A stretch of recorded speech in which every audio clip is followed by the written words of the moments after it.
স্বামী স্ত্রী বসে একসাথে খাবার খাচ্ছিল। হঠাৎ স্ত্রী লক্ষ্য করে স্বামী মনোযোগ দিয়ে মোবাইল ফোনে কী যেন দেখছে।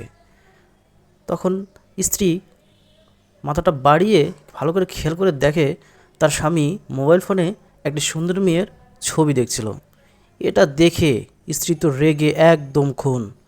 সে রাগান্বিত হয়ে হাজবেন্ডের মাথায় দিল এক বাড়ি।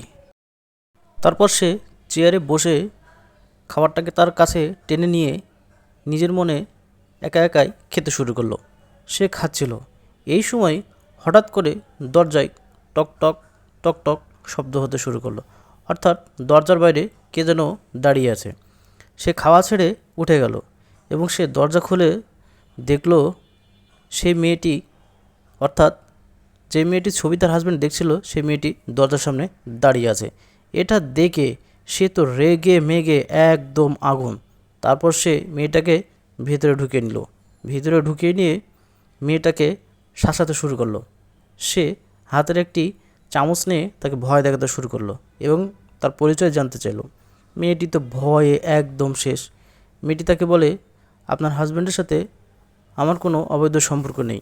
আমি তো ডান্স মাস্টার, আমি আপনার হাজব্যান্ডকে ডান্স শেখাতে আসছি। কিন্তু তারপর সে বিশ্বাস করে না।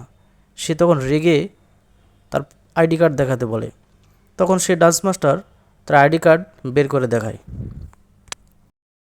আইডি কার্ড দেখার পরে সে বিশ্বাস করে এবং সে তার হাজব্যান্ডের কাছে ক্ষমা চায়।